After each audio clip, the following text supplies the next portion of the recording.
Welcome back to yet another beautiful episode of Legally Judgy. I'm Alexa. And I'm Nicole. All right, Nicole, what you been up to this week, girl? Pondering what life will be like when the pandemic is over. Pondering. How philosophical of you. Pontificating. Tell me, what hath thou... Okay, stop. So, went out for margaritas last night with the hubby. Sounds really deep. Yeah, to see, shut up, to see one of our friends for his birthday. And as I was there, I just started thinking and quickly getting anxious about the thought of being in a club ever again. The club. The club. As much as I love to go out and party, I just don't see a point in the near future in which I feel comfortable taking off my mask and being in a room with a bunch of sweaty people, like 2 inches from your face. That's real. The thought of it just stresses me out and disgusts me all at once. Like, how did we ever do that? That is true. This has really shed light on the fact that I thought I was a hygienic person before. And we were nasty as fuck. But the concept of clubs, right? You got sweat, you got breath going on. We were all dirty. In the club, right? You, like, share drinks. But in a couple shots, you're like, strangers, give me a sip of your, tequila sunrise. I'm going to lick this side of your face. Sounds like a great idea. Disgusting. Yeah. We were animals, and I don't think I can ever do it again. Let me take that back. I think there will be one night where I'm so energized by the world being back open that I'll be game for all of the socialization. And I think after that day is over, it's going to be GameStop for me. GameStop. Speaking of GameStop, go listen to our episode on GameStop. Oh, wow. But I also hope that we have more like open air, at least hybrid open air, enclosed like club situations. Like I also love when clubs had like an outdoor patio in the back so you can kind of take a breather, right? I mean, that works in LA, but if you live in places like New York, that just... there's 9 months of the year where it's gloomy and miserable and cold, and so you're just in there sweaty. Come visit LA. Catching tourism for LA. Catching the row. Catching. I don't know. What's going on with you? The Ronas. All right. I have to tell you another secret. I feel like this is where I tell my deepest, darkest secrets. Can you keep a secret? Duh, naturally. Producer Marge, can you keep a secret? I know you don't have a mic. I know you don't really speak. She but nodded. If you could just give me a nod. She nodded. It Fantastic. was consensual. All right. This stays between the three of us. I think my wife might kill me one day. Why would you do this time? No, I did nothing. I'm a freaking angel. We've been through this. So my wife is obsessed with murder documentaries, murder shows, murder podcasts. I touched a little bit about this before on the Richard Ramirez intro that I talked about. But this woman of mine, look, I get it. If you're into like true crime, sure. It's intriguing stuff. Yep. The other day, she comes up and says she wants to take a little nappy nap, right? She's tired. I'm like, okay, cool. I'm working at the desk in the living room. We're in an apartment, so my desk and my office is 3 feet away from the couch. Right. So I'm like, cool. So she always falls asleep to something. She has to. She's one of those kinds of sleepers. She puts on a murder documentary, and she falls asleep probably within 2 minutes. Yeah, I get that. There's a fucking smile on her face as she's sleeping, right? I don't do that. I'm working away. The narrator is like, and then he stabbed 9 times. She is fast asleep. I'm scared now, by the way, because she's left this on for me to hear in the background, and I'm becoming more and more fearful, right? So she wakes up, and I'm like, hey, so how was that nap? She's like, fantastic. Perfect. I feel rejuvenated. 10 out of 10. Yeah. I feel fucking great. And I'm like, do you? Because I don't, right? And then she goes on and tells me a little bit later, separate time, right? I really love that show, Snapped. Oh, great show. Okay. Great show. For anyone, Snapped is about women who one day snap. And kill their spouses. Yep. So I feel like I need to tell some people because if something happens to me. Yeah. Okay, so producer Marge, Nicole, I'm telling you two, if I go missing, look into my wife. Well, so here's the thing. Love you, sweetie. 2 points. 3 points. So one, the voices in murder shows are so monotone and relaxing that it's real easy to fall into. So you're telling me this is a meditation app? Is that what you're telling me? They're so stale and flat that it's so easy to like lull yourself to sleep. That's point one. Okay. Point two is that she may or may not be collecting tips from these shows and learning lessons. Like, damn, that dumb bitch left the knife out. Of course she did it. The last one is that I love your wife, so I'm just going to leave random notes around your house that say, if anything happens, Alexa did it. Wow. Yeah, I'm on her side. I'm sorry.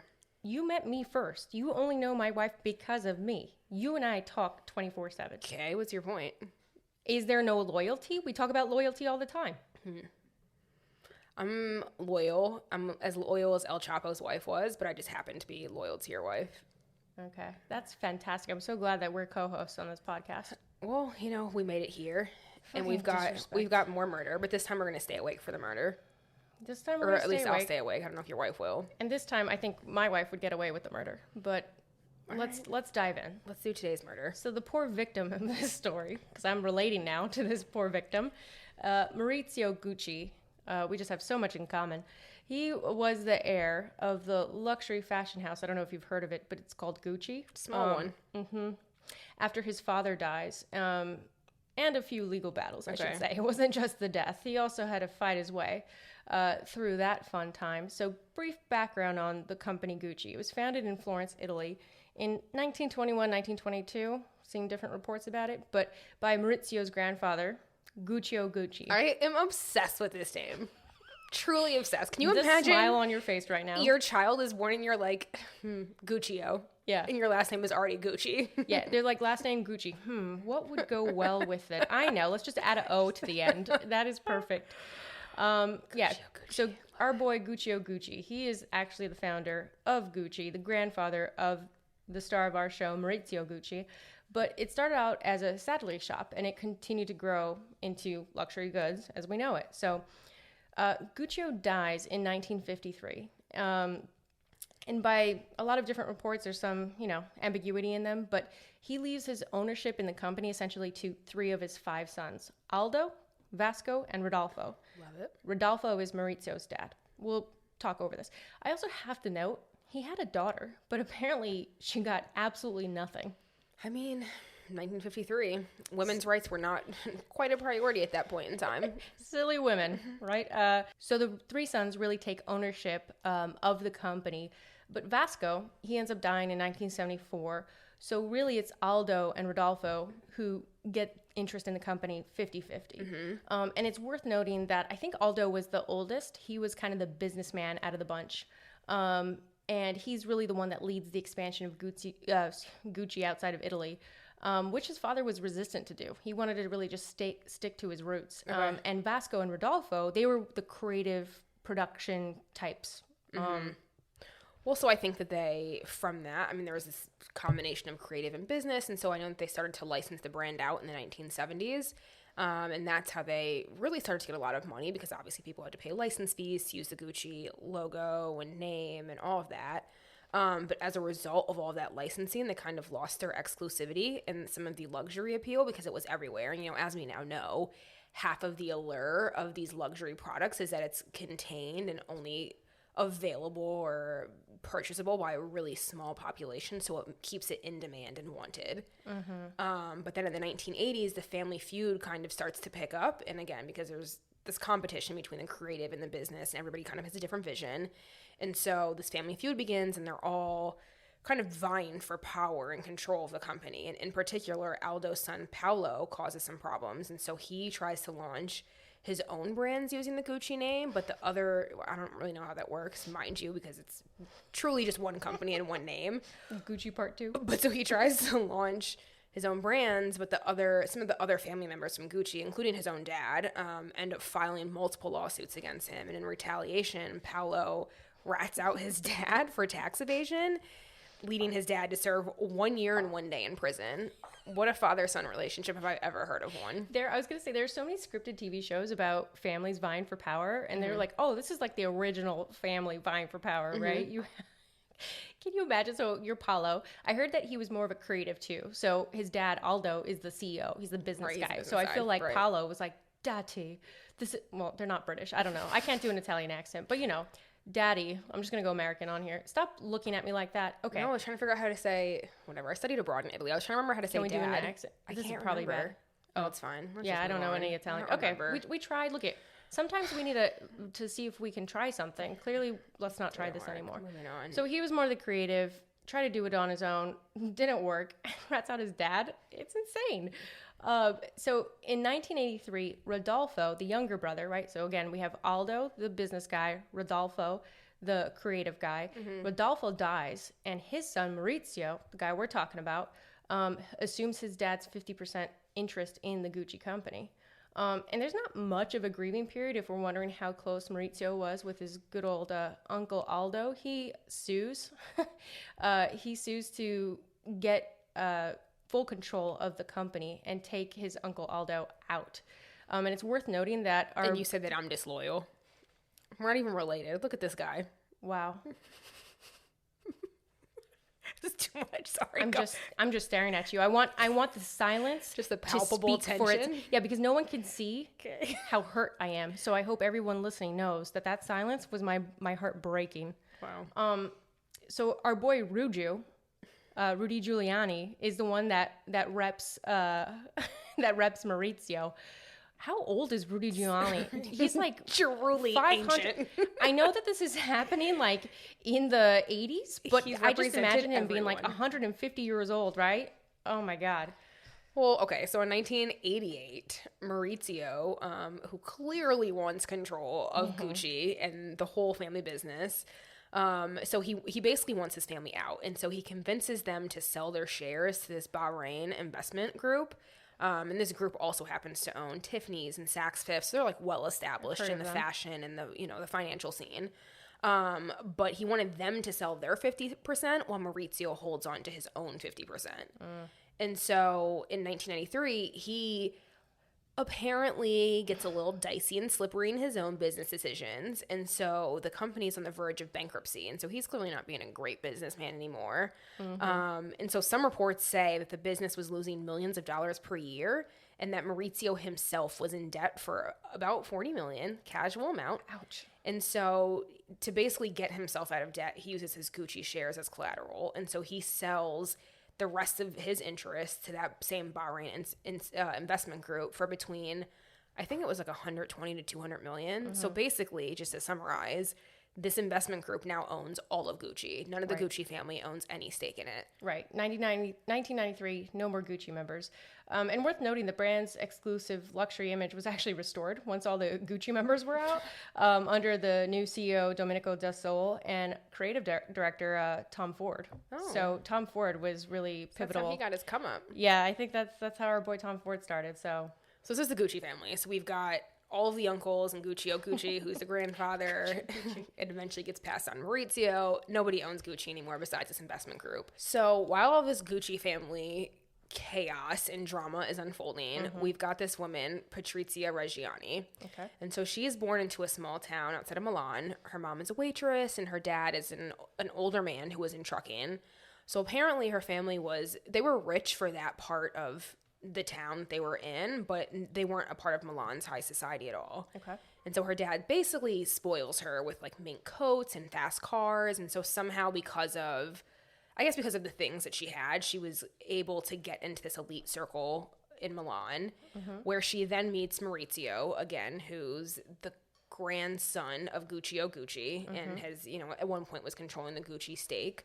And so Patrizia and Maurizio meet at a party and they fell in love. And so she pettily mentions that, I don't even know if that's the word, pettily. it is now. Well, she's petty as fuck, basically. Let's go with that. She's petty as fuck. She's quite the character. And she mentions that his teeth were crossed over one another in the front, but somehow she still found love in the club. Imagine that being like, when you, speaking of clubs, was it open air? He clearly did not have a mask on because she saw that his teeth were crossed. Right. So maybe we need to keep a mask on. It worked out well not for him.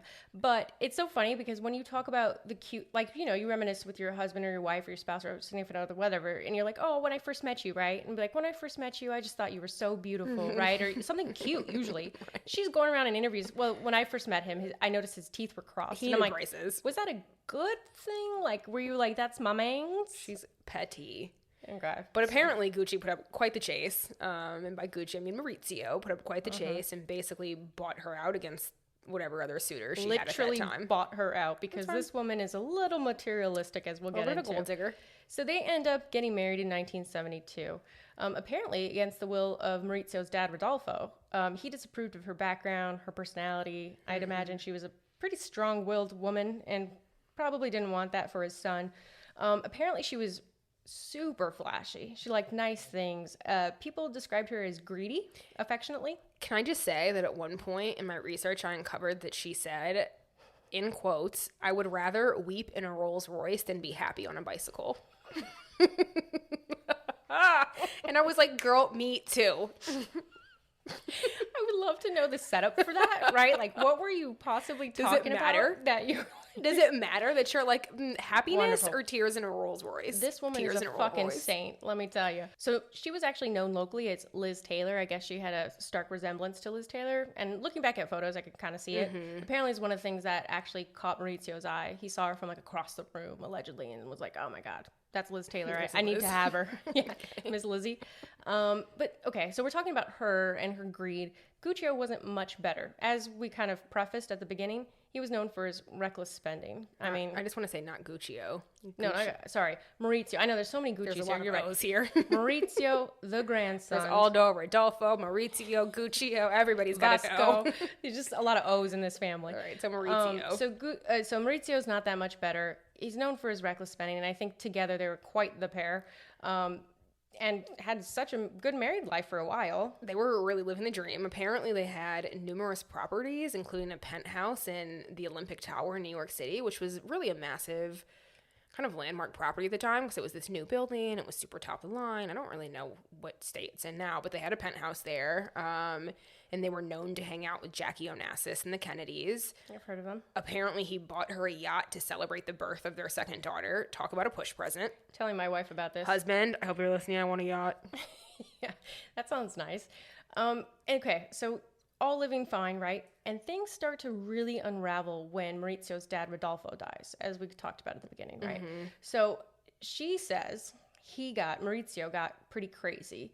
And before then, he would listen to her advice. And after his dad's death, he became obsessive about making sure that he runs the company well. And she's saying that she tried to advise him, but he just completely stopped listening to her. And he thought the licensing of all the merch and like we talked about was really hurting the business. So he tried to restore the brand's luxurious, exclusive brand. But I don't know if he really knew how to. He ends up, like we said, fighting with all of his family at the same time. Maybe he just had a lot going on. I don't know. But she ends up blaming him and his expensive ideas with no revenue for loss of the family business, right? When he ends up selling out the remaining shares to really cover all of his debt to that Bahraini investment group. So one of my favorite, there's a lot of great quotes from her, I have to say. I don't know if I have a favorite, but apparently after he sold the company, she said, he shouldn't have done that to me. As if that was a personal affront.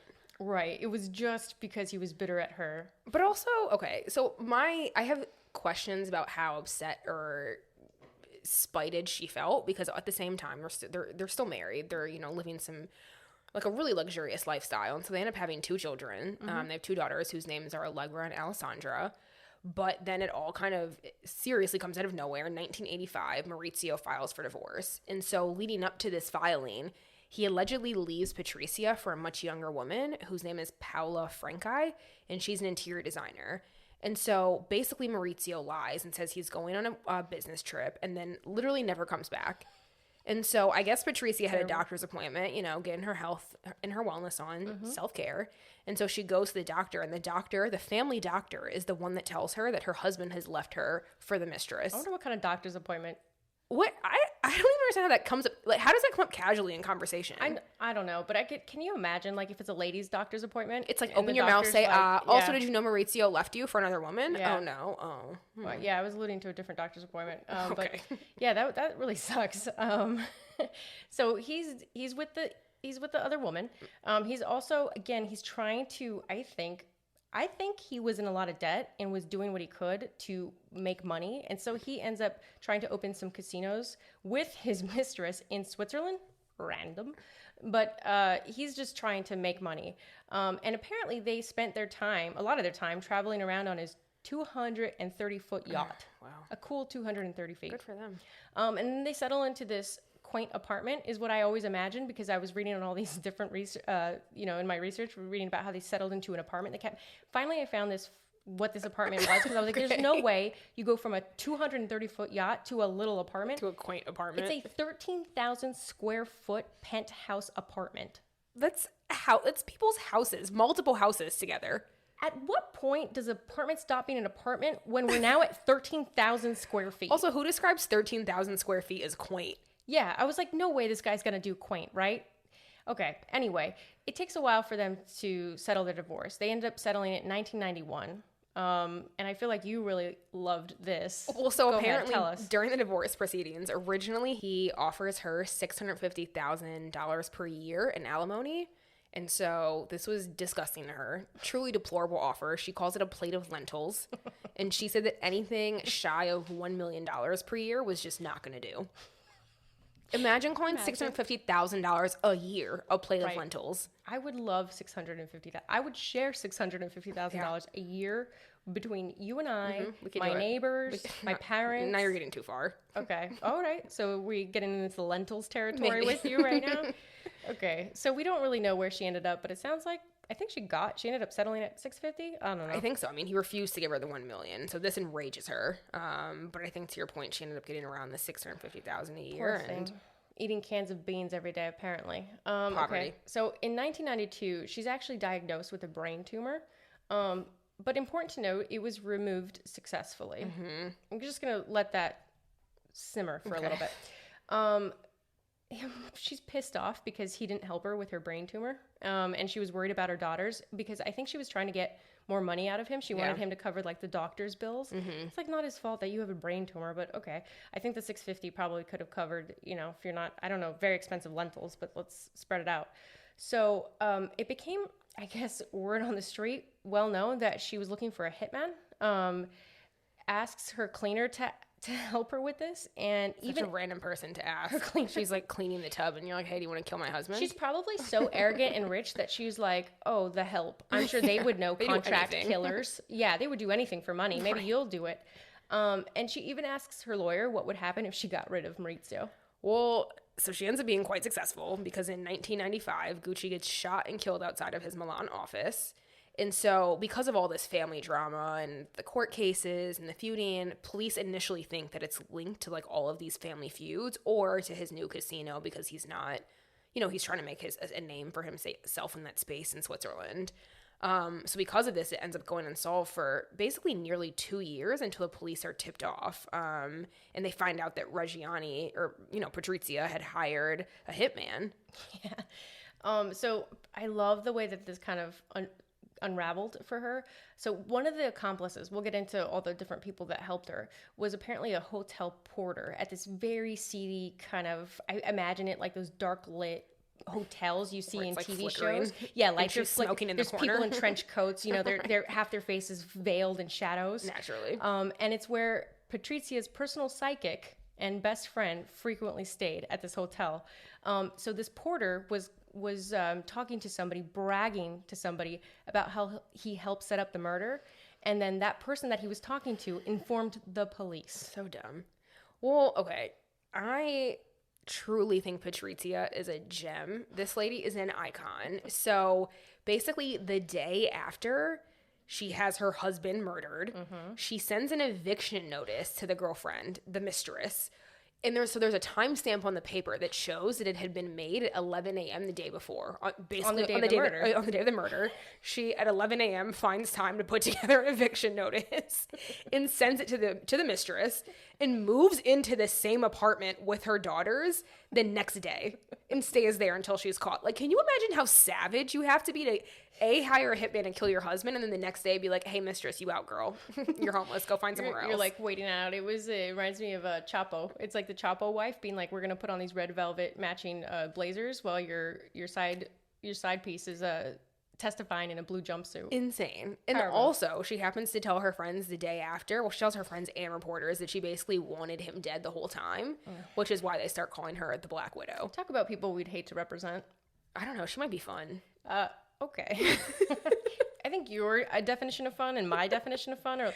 I also think my wife might kill me. So let's not make light of all this. I don't think it would be a strange. It would be a strange case, but it would at least be entertaining. Okay, so enough of that. Let's get into like quickly how Patricia got caught. So we talked about it. This hotel porter, ends up talking and boasting about how he took a part in Maurizio's murder.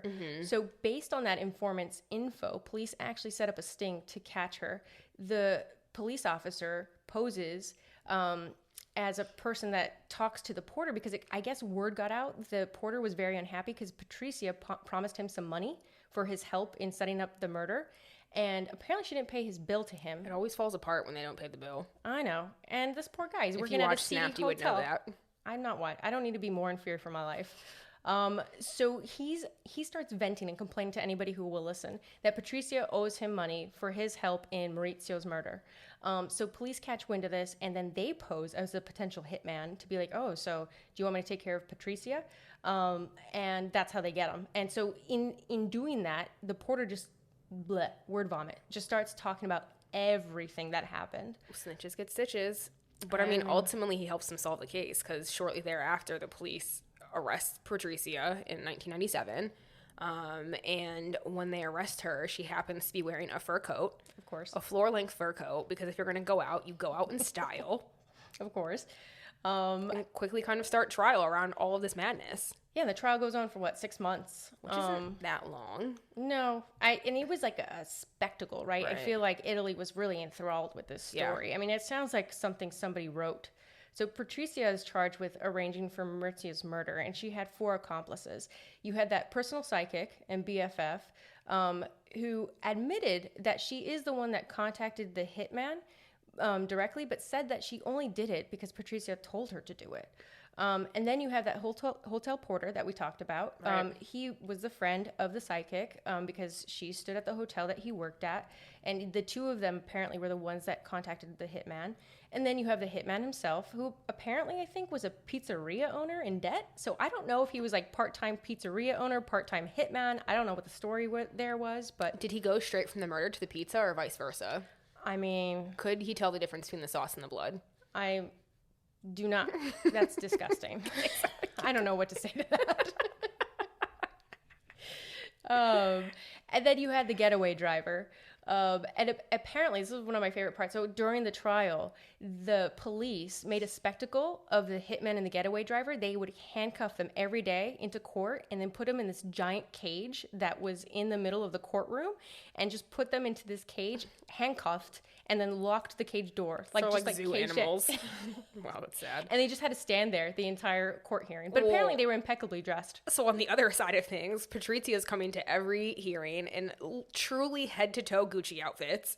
And so apparently she's here like flossing. This is her appearance at the club. She's back from the pandy, ready to go, and is just head-to-toe Gucci.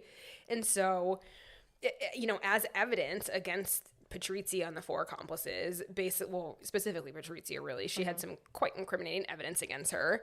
To start with, in her diary, she basically wrote the day before. Truly, this woman's a gem. Like she does not give a fuck. She gives 0 fucks. I think she's in love with Gucci the brand, not Maurizio. She didn't give a fuck about her husband. So shortly before Maurizio is murdered, she writes in her diary, "There is no crime that money can't buy." And the day that he gets killed, she writes paradise. Which, by the way, she's Italian. She writes paradise in Greek. Well, but she also, and then, so her rebuttal to that was that she was going to name her Greek villa after paradise. And so she was like, no, this is completely normal. That's why I wrote it. And they're like, conveniently timed, but all right. And so on top of the diary entries, she apparently used to call and threaten to kill him all the time. And she would send tapes, truly tapes with threats, berating him if he didn't answer the phone. So you give him a call, he doesn't answer. So you're like, let me break out my tape recorder and tell him about himself. And then I'm going to take the tape out, postage it, and then send it over to him at his office. That sounds right. It's a lot of effort. That sounds right. I think she was a little bitter. What do you think? Girl, are you tired? That takes a lot of time and effort. Well, all she had to do was sit there and get her $650 a year money. Lentils, I guess. So half of that $650, it comes out that she paid the hitman $365,000 for him to kill Maurizio. So that's the going rate for murder, huh? Half her alimony? That must have been worth it because she seems pretty greedy. Just 1 year. And I want to note that during the trial, okay, so you have all this evidence, but essentially her best friend and the porter admit their involvement in everything, even the getaway driver, actually. It's only the hitman, which makes sense, and Patrizia who say that they were not involved. Patricia's saying that she was actually set up, but we'll get into that. But it's just funny that, to me, her basically squad admit to everything. Well, so I think, okay, so whenever we think about murder cases here, right, or, I mean, really most criminal matters, you have to think about the motive. And so when you take a step back, like, what would the motive have been for Patrizia to have her husband killed? And so for me, at least, one of the early thoughts that comes to my mind is the girlfriend or the mistress. Mm-hmm. And so, you know, we can't tell if it's this new girlfriend and the implications that the girlfriend would have on the daughter's inheritance if he marries her, because, you know, if he marries her, then she's entitled to a stake of the money that he's making and the properties that he has. Or if it's that her allowance if Patricia's allowance and alimony will shrink as a result of his fortune shrinking, as Gucci, the brand, is not doing well, and as they're selling their stake continuously, like, is Patrizia's kind of back end going to diminish? And so, I mean, it doesn't help that apparently the mistress is shown as a gold digger throughout the trial. And she tries to defend herself, at least, by saying that her previous husband was even richer than Maurizio. So how dare she, or how dare anyone say that she could ever be in this for money? Maurizio knew how to pick them. Yeah, I agree. I think that Patrizia was trying to protect herself. She says her daughters, maybe. I don't know how much she could. She seems like a bit of a narcissistic sociopath, so I don't know. But, I mean, I think it came out in trial. The psychic said that Patrizia was putting a lot of pressure on her to arrange for the hitman to do it before Maurizio could marry Paola, the mistress.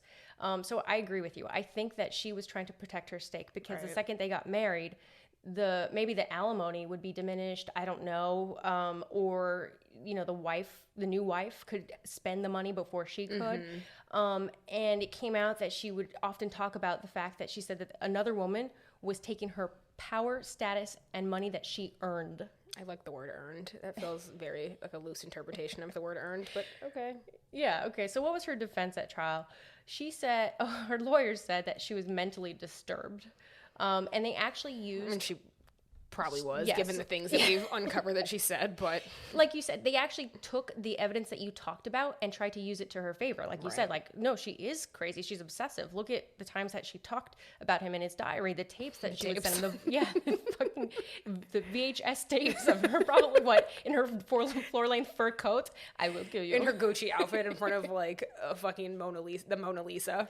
Right, and I think her daughters, too, tried to say that, like, to the press and stuff, and they said, you know, that brain tumor I briefly mentioned, they tried to say that took away her critical faculties in part, but then they had the psychiatric panel come and analyze her, and they actually said, no, she's sane enough to stand trial. I mean, so I think even more than that, another defense that she was using was that her psychic best friend did this on her own, and that the psychic was threatening to frame Patrizia kind of for her...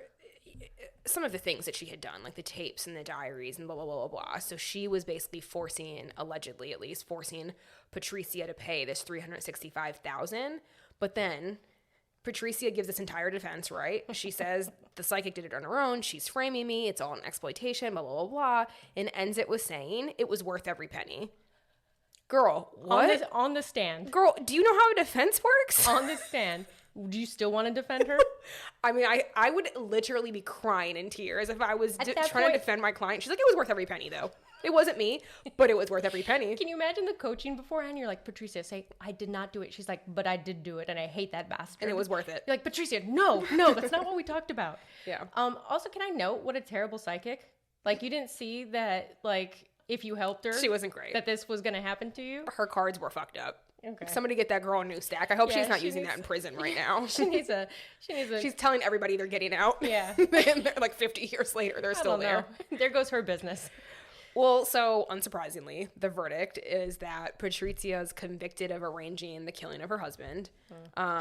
She continues to place the blame on her psychic and says never let even a friendly fox into the chicken coop. Another solid one-liner from Patrizia. And so she's also ordered to pay, I think, around £142,000 to the doorman who sadly was shot in the process of the hitman killing Maurizio.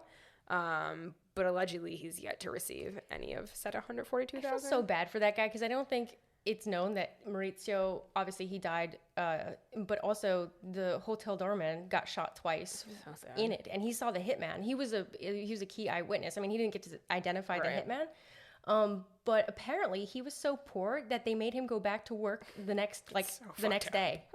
And he said that he was so scared every time he had to open the door, he would just see flashes of like, the hitman.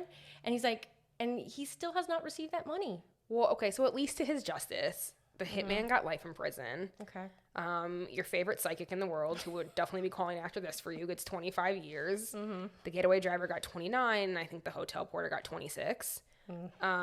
Apparently, like Mrs. Chapo herself, they have a quite loyal family on the Gucci side of things, and so the daughters are ride or die. They basically come to every piece of the trial, and they're like blowing kisses to their mom and, you know, really trying to put on the show to make it seem like maybe she does have this, you know, kind of mental issue, or maybe she's not as guilty as the court thinks she is. At least during trial. And even I think one of the Paolo, the cousin, who tried to do his own Gucci label, his wife would come to the trial too, or I don't know if she came, but she would say that she was so surprised that the sentence was so high for Patrizia because child killers get less. And thought that they would take her brain tumor into account, which I love because the brain tumor was taken out. Did you say that it was removed? That is it was taken out. She was fine. But I guess we could say that maybe she's saying that the entire situation was traumatic to her mental health, because I guess I've never had brain surgery, thank God, but I would imagine that has to impact other faculties. To cause you to kill your ex-husband? That might be a stretch. But besides the daughters and the wife, none of the rest of the Gucci family comes. Apparently they were not super mournful of Maurizio after him taking their riches, so they didn't seem particularly concerned with justice being brought for his murder. Oh, poor guy. That sucks. So she, like you said, is sentenced to 29 years in prison. The daughters try to do their best to get it overturned. Again, they talk about how the brain tumor changed her personality. Although, like we said, early reports, I'm not super convinced that the brain tumor caused her to all of a sudden become very greedy. And the day of the verdict, Gucci stores, I guess, as a nod to Maurizio, hang silver handcuffs in the windows of their stores. High fashion, if I've ever heard of it. And then in 2000, an appeals court upholds the conviction, but they reduce it from 29 to 26 years. So big chop. Yeah. Well, so that same year, I guess in 2000, maybe, and I wonder if it's because she's waiting to see if it'll get reduced. She, you know, sadly, for all intents and purposes, you know, tries to commit suicide with a shoelace, but I guess she found a little bit of hope, found a little of sunshine. She apparently ended up having a ferret named Bambi while she was in jail, who, sadly, this is so terrible, I'm sorry for laughing, he had a sad demise when a fellow inmate accidentally sat on him and killed him. Sorry. But she's pissed. There are articles talking about how mad she is that Bambi died in prison, and I feel so bad for that inmate because I'm like, you know that this woman's in here for murder and getting a hitman, so he's probably like her emotional support, sleeping with one eye open the entire time that he's in prison. Yeah, I think she had like 3 prison cell roommates, so I feel bad for the one that, I don't know, sat on the ferret, sat on Bambi. Well, okay, so I mean, luckily, maybe for her, maybe less society. In 2011, they offer to move Patrizia onto parole on condition that she maintains employment, but she refuses. And she basically says, I've never worked in my life, and I'm certainly not going to start now. I'm like, girl, they're offering you a way out of prison, and you're too good for a day job? No, like, thank you. Who are you? No, thank you. But so I guess she had a change of heart. So in 2014, she basically starts a work release program and gets out for good behavior. Okay. Good behavior, well, after getting somebody murdered. I just want to note again why she's in jail. Okay, but did she murder anybody else? No, she's not the one that murdered the ferret. So she deserves to get out of jail? All I have to say is justice for the ferret. Wow. Well, so it's worth noting that in the end, she only served 16 years. And the day after she's released, she naturally goes on a little shopping spree in Milan, decked out in her finest jewels, her sunglasses, and a new pet. This time it's a macaw, and it's on her shoulder. So you're welcome. You're welcome, world. So apparently she told a newspaper now that she was available again, as if she was, you know. As if she was booked and busy, bitch. You were in jail. So she was in some corporate meetings. She hoped to return to Gucci. She was quoted as saying, "They need me. I still feel like a Gucci. In fact, the most Gucci of them all." And honestly, with this family history, maybe she is. Honestly, right? She's like the last one left standing, so I guess. Fuck. So, unfortunately, that didn't work out. Gucci did not take her back, shockingly. So she started working as a consultant for this costume jewelry company called Beaux-Art as part of her work release program. Well, so while she's working, apparently one day she's walking up to Beaux-Art to do her job, whatever her job is, and she is bombarded by like this group of press who's basically asking her, you know, why didn't she just shoot him herself? And she says, "My eyesight is not so good, and I didn't want to miss." You couldn't even get the words out without laughing. Because this lady just gives zero fucks. Like, she just continues to drop these one-liners. I have to note that the owner of Beaux-Art, I guess, heard it. She was close enough to the store and quickly came up and was like, "She's just joking." And then, like, grabbed her and, like, ushered her into Probably the back. like the head of PR who's like, "Dear God, make it stop." So in 2017, after some lawsuits, surprisingly, she actually starts getting an annuity of £900,000 a year from the Gucci estate due to an agreement she signed in '93, which is insane. Crazy. She also gets back payment for her time in prison and apparently ends up with around £16 million. Casual. I mean, you know, as long as this one has a happy ending, right? I mean... Well, so we're a legal podcast, or, you know, using that term real loosely. On this episode. So the charges here. Long story short, she's charged with premeditated murder, commissioning the murder of her husband, Maurizio. I think let's just stop there. This feels real straightforward. She got somebody murdered. We're just going to move on. Yeah, don't do that. I don't think we need to talk about how illegal it is to have somebody murdered. We're not going to go into the morality of it, yeah. Even if he leaves you for a younger woman, do not. You should not kill people. Do not kill people. No. So, okay, where are things now? So we actually don't really know. She's kind of flying under the radar. Last, I think that she was really in the press, other than some recent comments, which we'll get into. She was working at that jewelry company, Beaux-Art, through her work release program, but that ended in like 2017. But while she was there, I guess she was a consultant, and she was supposed to stay on top of trends and test drive their designs. But I think you felt passionately like, who was hiring a murderer? Like, what? I know, and I looked into it because I was like, truly, who would want her, right? And I guess this business hadn't been doing the best. They used to be like, I guess, you know, top luxury fashion and jewelry, but they become a little outdated. So they thought by hiring her it would give them some buzz, and unfortunately, it didn't work out. Actually, when they launched their Patrizia collection, it fell on the same day as a Gucci runway fashion show. Nobody had Google. Nobody could have figured this out. And they got no press. Wow. It's rumored that Gucci, the company, actually stepped in and told the press not to publish anything. Interesting. I don't know if that's true. And I have to say that apparently I think Beaux-Art, I would be very surprised if she still works there. Apparently when she went into prison, fax machines were a thing. But by the time she came out, computers weren't. So I guess a couple days into the job, she actually did something to the computer, and it deleted all of Beaux-Art's photo archives of all of their inventory. They probably wanted to fire her, but were worried that she would hire a hitman for them too. Right. So I probably, girl, it's fine. Don't worry about it. We didn't need those pictures. They were all terrible anyways. Right. Well, so while she's still working there, at least, some journalist manages to find her there. And so I guess they did an interview and they complimented her on her dress. And she legitimately says, "It's Zara. I don't even earn enough at this place to buy proper clothes." Girl, what? I see prison really humbled her, really changed her, huh? Okay. And so she calls lovingly her stay at prison. She calls her prison time her stay at the Vittore residence. And so she tells them she wishes she was still there. Which is the name of the prison, by the way. Yes, the prison is called Vittore residence, but she calls it a stay. Like, girl, you were in jail. You were locked up. Oh, yeah. Yeah, like she was unavailable. Let's just be accurate. Now that she's available. But she tells them that she wishes someday she was still there because I guess she's now forced to live in a townhouse with her mom who berates her every day. I think her mom I don't know how she was old now, but when she gave that quote, her mom was 89. So I just imagine her being like, "Get up, Patrizia." And then she was also quoted as saying that if she could see Maurizio again, she said, "I would tell him that I love him because he's the person who has mattered the most to me in my life." And when asked what she thinks that he'd say in return, she just goes, "I think he'd say the feeling wasn't mutual." Well, yeah, girl, you killed him, so I would imagine he might feel that way if he was still here or posthumously. Right. Well, so the daughters now live in Switzerland.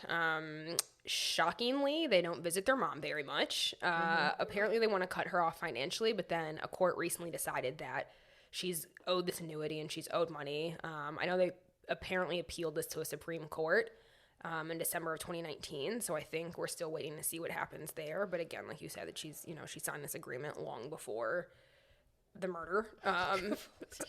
Nice to know contracts are still good if you murder someone after in Italy. But so, okay, why is this all important now? So the reason why we wanted to talk about this, well, we want to talk about this for a lot of reasons, but it turns out that Adam Driver and Lady Gaga are actually going to be starring in a movie about the Gucci family. So Adam will be playing Maurizio, Lady Gaga will be playing Patricia. So it should be really good. Yeah, I know it's being directed by Ridley Scott, who's, a fantastic director. And I think at one point he was considering Angelina Jolie and Leo DiCaprio. I personally like Lady Gaga and Adam Driver way more. I think that they've got like fun style and a good image that I think will translate well to a story like this. Like I can envision them playing these roles, right? Given their personalities and their characters. But I guess while they were away shooting the movie at some point, which I'm sure most people have heard about by now, Gaga's dogs got stolen, and her dog walker was shot in this entire situation. This poor guy gets shot 4 times just for them to steal like 2 of her. Is it 2 of the? Yeah, 2 of the 3. The bulldogs. The 2 boys. They I were. think they left the girl. Lady Gaga's PR person probably could have done a slightly better job at helping her talk about this, because I guess the day that it all happened, she posts on Instagram and she's talking about how sorry she is the dogs got stolen and how she's offering $60,000 for the dogs to get found and returned to her. And I'm like, bro, your friend's in a hospital bed right now. Dog walker almost bled out to death. And I'm sure, okay, listen, I think she's a great person, so I'm sure she paid for the medical bills, but I also just feel like let's just be careful and cognizant of the message we're putting out while your friend is in a hospital bed. And they recovered the dogs. I think the 2 dogs were like, someone found them like tied up to a pole a couple miles away. Yeah. So it's like the dogs ended up being fine, thank goodness. But also, I mean, the dog walker is also okay, luckily. But that's not an easy thing to recover from, I think. The messaging wasn't great. Dog walker is not something you would think is a dangerous business where bullets could be flying. I don't want to throw any names in the hat and maybe put any false allegations out there, but Patricia was not so into the movie. She's not really into this happening. So you're thinking Patricia may have I'm not naming hit up some names. Old contacts. I'm not naming names, but she said that she's not into the movie, and she apparently was not asked for her opinion. Her thought is that she doesn't want her daughters to have to relive, this crazy situation, which is that she caused. Unfortunate and fucked up. But as a reminder, you hired the hitman. You were the reason why their dad is not here. She still says it was the best friend. I don't know what to tell you. I don't know. So if we see Patrizia running around West Hollywood with black glasses and 2 bulldogs, watch out. Sorry, Gaga. Watch out, people. Okay, what is some advice we can give people? My thought would be, if you're thinking about murdering your husband, don't do it unless you're going to come with some really good one-liners like the Black Widow did, and make sure that you also throw out his girlfriend the next day, because I think that's key. You got to do the eviction notice. That's fantastic. Yeah. What's yours? I'm going to say that if you're on trial for murder, don't say you didn't do it, but then say it was totally worth it. It was worth every penny. Let's not blame poor eyesight for the reason why you didn't do the murder yourself. I mean, I'm trying to get creative here, but this is one where it's just very literal. Do not do what Patricia did. Fair. Well, I don't know. I'm super excited to see this movie when it comes out. I think there is so much good content here. Yeah. It's going to be an amazing movie. Check out the stills. It's really cool. I don't know when it's coming out, but stay tuned. Later this year, I think. But don't forget, we told you first. Yeah. So thanks for tuning in to today's episode of Legally Judgy. We hope you enjoyed listening to us talk as much as we love the sound of our own voices. If you did, please subscribe, rate, and leave us a review. Also, feel free to connect with us on our socials at Legally Judgy. Rest in peace, Maurizio and Bambi. Until next time. And Gucci. Bye.